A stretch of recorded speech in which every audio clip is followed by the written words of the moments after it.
نحمده ونصلي ونسلم على رسوله الكريم اما بعد فاعوذ بالله من الشیطان الرجیم بسم اللہ الرحمن الرحیم فمن اظلم ممن كذب على الله وكذب بالصدق اذ جاءه۔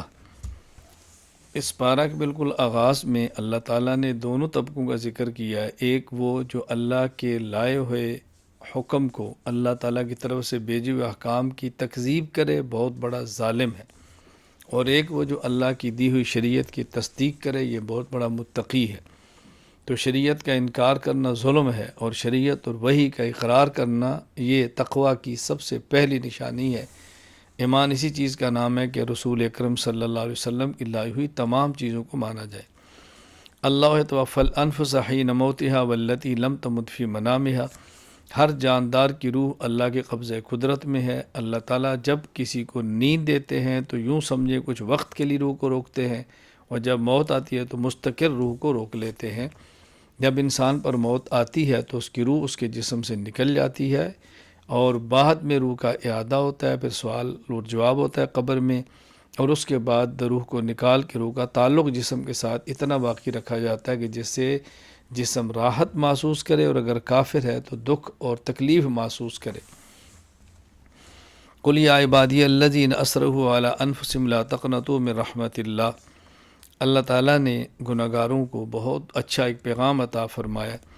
جب لوگ مدینہ منورہ میں کلمہ اسلام قبول کیا تو بعض لوگوں کا شبہ تھا کہ ہم نے قتل کیا، زنا کیا، ناحق کتنے گناہ کیے، گناہوں کا کیا بنے گا؟ بتا دیا گیا کہ تم جس قدر بھی گناہ کر کے آؤ، اللہ کی ذات سے مایوس نہ ہو، اللہ تعالیٰ کے سامنے سچے دل سے توبہ کرو تو اللہ تعالیٰ گناہوں کو معاف فرماتے ہیں۔ ہاں، یاد رکھ لیں، جب انسان گناہ کرے اور کسی کا حق ہو بندے کا، اس کی ادائیگی ضروری ہے۔ حق اللہ کا معاملہ الگ ہے، وہ بھی اس میں فرائض ہیں۔ اسلام لانے کے بعد اگر کسی شخص نے فرائض کو چھوڑا، اس کے قضا کرنے پڑیں گے، باقی اللہ تعالیٰ اپنے کرم سے معاف فرما دیں گے۔ وَنُفِخَ فِي الصُّورِ فَصَعِقَ مَن فِي السَّمَاوَاتِ وَمَن فِي الْأَرْضِ إِلَّا مَن شَاءَ اللَّهُ۔ جب پہلی سور پھونکی جائے گی تو سب بے ہوش ہو جائیں گے، پھر سب مر جائیں گے، اس کے بعد دوبارہ سور کو پھونکا جائے گا، اور پھر سب کو زندہ کر کے، یا اللہ تعالیٰ اس کو جو قبروں کے اندر تھے ان کے اوپر موت آئی ہوئی تھی، ظاہری حیات سے محروم تھے، اللہ ظاہری حیات دے کے ان کو میدان معاشر میں کھڑا کر دیں گے۔ وسیق الذین کفروا الی جہنم زمرا حتی اذا جاءوها فتحت ابوابها۔ قیامت کے دن اہل ایمان کو جنت کی طرف اور اہل کفر کو جہنم کی طرف لایا جائے گا، اور یہ بتایا کہ جنت مہمان خانہ ہے اور کافر یہ گویا جیل خانہ ہے۔ مہمان خانے کے آداب یہ ہیں کہ جب مہمان آتا ہے تو دروازہ کھلا ہوتا ہے، اور جیل خانہ جب مجرم آتا ہے تو جیل کا دروازہ بند ہوتا ہے، پھر کھول کے اندر داخل کرتے ہیں، پھر بند کرتے ہیں۔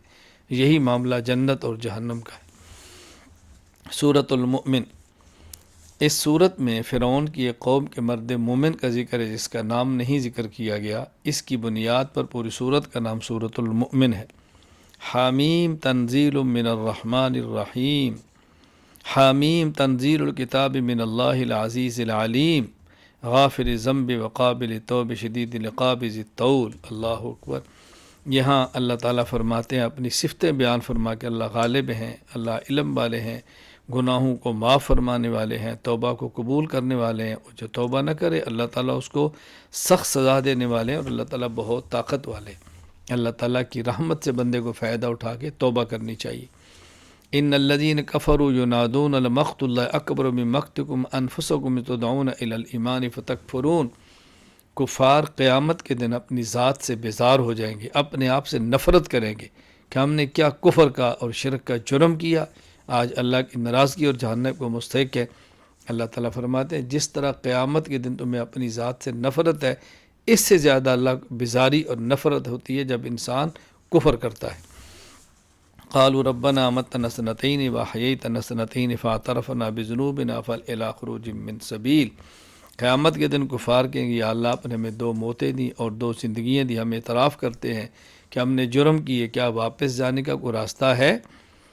2 موتیں، نمبر 1 دنیا میں آنے سے پہلے جو عدم تھا اس کو موت کہا، پھر دنیا میں حیات ملی، پھر موت ہے، یہ 2 موتیں ہیں۔ اور ایک حیات انسان کو دنیا مل جاتی ہے ماں کے پیٹ میں، پھر حیات ملتی ہے انسان کو دنیا میں۔ یہ 2 موتیں اور 2 حیاتیں ہیں۔ لیکن اللہ تعالیٰ نے جو بات سمجھائی اس کو سمجھ لیں۔ یہ ظاہری موتیں اور ظاہری حیات ہیں۔ قبر کے اندر انسان کی روح کا جب اعادہ ہوتا ہے، پھر حساب کتاب ہوتا ہے، پھر اس پر موت طاری کی جاتی ہے نیند کی صورت میں، اور اس کو حیات ملتی ہے جو ظاہری نہیں ہوتی۔ اس لیے قبر کی حیات جو حیات برزخی ہے وہ اس آیت کے خلاف نہیں ہے۔ ظاہری دو موتوں اور ظاہری دو حیاتوں کا ذکر ہے۔ قبر والی حیات وہ ظاہری نہیں بلکہ مخفی حیات ہے۔ وَلَقَدْ أَرْسَلْنَا مُوسَىٰ بِآيَاتِنَا وَسُلْطَانٍ مُّبِينٍ۔ اللہ تعالیٰ نے بار بار موسیٰ علیہ السلام کا ذکر فرمایا کہ ہم نے ان کو دلائل اور معجزات عطا کر بھیجا، معجزات عطا کی ان کو بھیجا۔ حضرت موسیٰ علیہ السلام کے آنے کا جب فرعون کو پہلے علم ہوا، علم کیسے ہوا؟ خواب نجوم نے تعبیر دی کہ ایک بچہ پیدا ہوگی تیری حکومت کو ختم کر دے گا، تو اس ظالم نے اس وقت ان بچوں کو بچپن میں قتل کیا، بچیوں کو زندہ رکھا، اور بڑے ہونے کے بعد جب لوگ کلمہ پڑھتے اور موسیٰ علیہ السلام پر ایمان لاتے تو مردوں کو قتل کرتے، عورتوں کو زندہ رکھ کے باندیاں بناتے، لیکن بالآخر اللہ نے فتح موسیٰ علیہ السلام کو دی۔ وقال رجل من آل فرعون یکتم ایمانہ تقتلون رجلا، فرعونیوں میں سے ایک شخص جو موسیٰ علیہ السلام پر ایمان لا چکے اور اپنے ایمان کو چھپا رہے، تو انہوں نے کہا تم ایسے شخص کو مارتے ہو، ایسے شخص کو تم قتل کرنا چاہتے ہو جس کا جرم یہ وہ کہتا ہے میرا رب میرا اللہ ہے، وہ دلائل لے کر آئے، تم چھوڑ دو، وہ سچا ہے تو اس کی صداقت اس کو فائدہ دے گی، جھوٹ ہے تو اس کا جھوٹ اس کو نقصان دے گا، تم کیوں مارتے ہو؟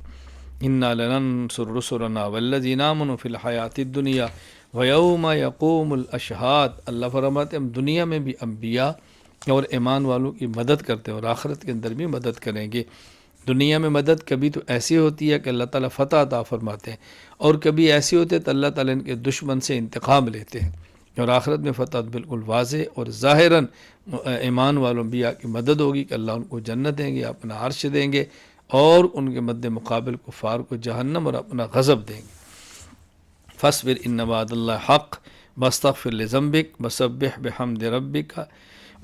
بحمد ربک بالعشی والابکار۔ اللہ تعالیٰ نے اپنے پیغمبر پاک صلی اللہ علیہ وسلم کو فرمایا کہ میرے نبی آپ ایک تو ثابت قدمی سے کام لیں، ان کی مخالفتوں سے پرواہ نہ کریں، آپ ڈٹ جائیں، اور ساتھ یہ فرمایا کہ آپ اللہ سے استغفار بھی کرتے رہیں، اللہ اکبر، استغفار بھی کرتے رہیں، اور صبح و شام اللہ تعالیٰ کی تسبیح بھی بیان کریں۔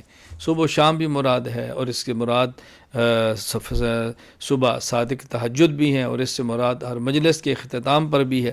جو بھی دین کا کام کرے ان کے لیے ضروری ہے ایک تو مخالفین کی تکلیفوں کو برداشت کرے، اور اپنی کمیاں کوتاہیوں پر اللہ سے معافیاں مانگے، اور ہر وقت اللہ کی تسبیح میں مشغول رہیں۔ یہی بہترین تسلی اور علاج ہے دشمنان دین کے مقابلے میں۔ اللہ الذی جعل لکم اللیل لتسکنوا فیہ والنہار مبصرا۔ اللہ تعالیٰ اپنے انعامات بیان فرماتے ہیں، ان میں سے بہت بڑی نعمت رات اور دن ہے۔ اللہ نے دن پیدا کیا تاکہ تم اس میں دیکھو کام کرو، اور رات اللہ نے دی تاکہ تم آرام کرو اور اس میں سکون حاصل کرو۔ وَلَقَدْ أَرْسَلْنَا رُسُلًا مِّن قَبْلِكَ مِنْهُمْ مَنْ قَصَصْنَا عَلَيْكَ وَمِنْهُمْ مَن لَّمْ نَقْصُصْ عَلَيْكَ۔ عالم الغیب اللہ کی ذات ہے، کوئی نبی حتیٰ کہ رسول اللہ صلی اللہ علیہ وسلم بھی عالم الغیب نہیں۔ جس قدر انبیاء کے واقعات اور قصے رسولوں کے اللہ نے حضور صلی اللہ علیہ وسلم کو عطا فرمایا آپ کے علم میں، جو نہیں بتائے وہ آپ کے علم میں نہیں ہے۔ اللہ تعالیٰ فرماتے ہیں کچھ ہم نے واقعات بتائے اور کچھ ہم نے واقعات آپ کو نہیں بتائے۔ فلما جاءتهم رسلهم بالبينات فرحوا بما عندهم من العلم۔ اللہ اکبر۔ جب پیغمبر کفار کے سامنے کھلی نشانیاں پیش کرتے تو کفار اپنے علم پر ناز کرتے اور مذاق اڑاتے۔ یہ علم سے مراد دنیاوی ہے، ہمارے پاس یہ فن ہے، یہ ہنر ہے، یہ چیز ہے۔ جس طرح آج ہے کہ کفار ایمان والوں کے مقابلے مادیات پر فخر کرتے ہیں، اللہ فرماتے ہیں نہیں، جب خدا کا عذاب آتا ہے تو مادی چیزیں انسان کو نفع نہیں دے سکتی۔ سورہ حامیم السجدہ، اس سورت کا آغاز حامیم سے ہے، اس کے اندر سجدہ آیت ہے اور سجدہ ہے، اس لیے سورت کا نام سورت حامیم السجدہ ہے۔ حامیم تنزیل من الرحمن الرحیم، کفار مکہ کی طرف سے رسول اکرم صلی اللہ علیہ وسلم کو پیشکش ہوئی۔ پیشکش کیا تھی؟ ابو الولید عتبہ بن ربیعہ نے آپ کو آ کر کہا اگر آپ حکومت چاہتے ہیں ہم آپ کو حکومت دیتے ہیں، اگر آپ پیسے چاہتے ہیں تو دولت دیتے ہیں، اور اگر آپ پر خدا نخواستہ کسی جن کا اثر ہے تو ہم اس کا علاج کراتے ہیں، آپ تبلیغ چھوڑ دیں۔ اللہ تعالیٰ نے یہ سورت مبارکہ نازل فرمائی اور رسول اکرم صلی اللہ علیہ وسلم تلاوت کی۔ جب آپ یہاں پر پہنچے فَإِنْ أَعْرَضُوا فَقُلْ أَنذَرْتُكُمْ صَاعِقَةً مِثْلَ صَاعِقَةِ عَادٍ وَثَمُودَ، ابو الولید پر خوف طاری ہو گیا. رسول اللہ صلی اللہ علیہ وسلم کے منہ مبارک اپنا ہاتھ رکھا اور کہا میں آپ کو قرابت کا واسطہ دے کر گیا تو آپ بس کر. اور پھر اس نے قریشیوں سے کہا کہ دیکھو بہتر ہے کہ تم ان کو ان کے حال پر چھوڑ دو. وقالوا قلوبنا فی اکنۃ مما تدعونا الیہ وفی آذاننا وقر ومن بیننا بینک حجاب. کفار کہتے جو آپ ہمیں دعوت دیتے ہم آپ کو قبول نہیں کریں گے. کیوں؟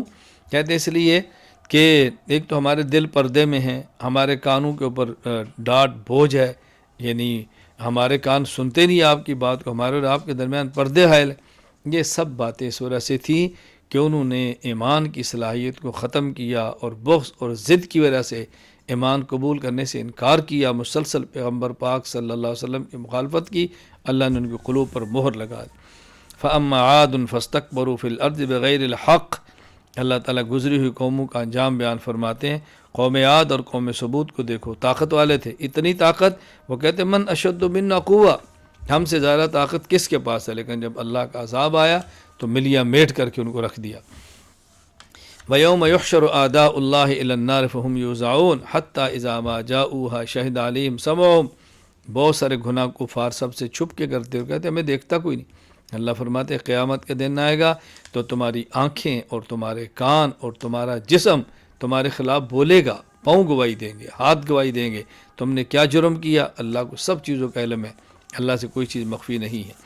ان الذین قالوا ربنا اللہ ثم استقاموا تتنزل علیہم الملائکہ.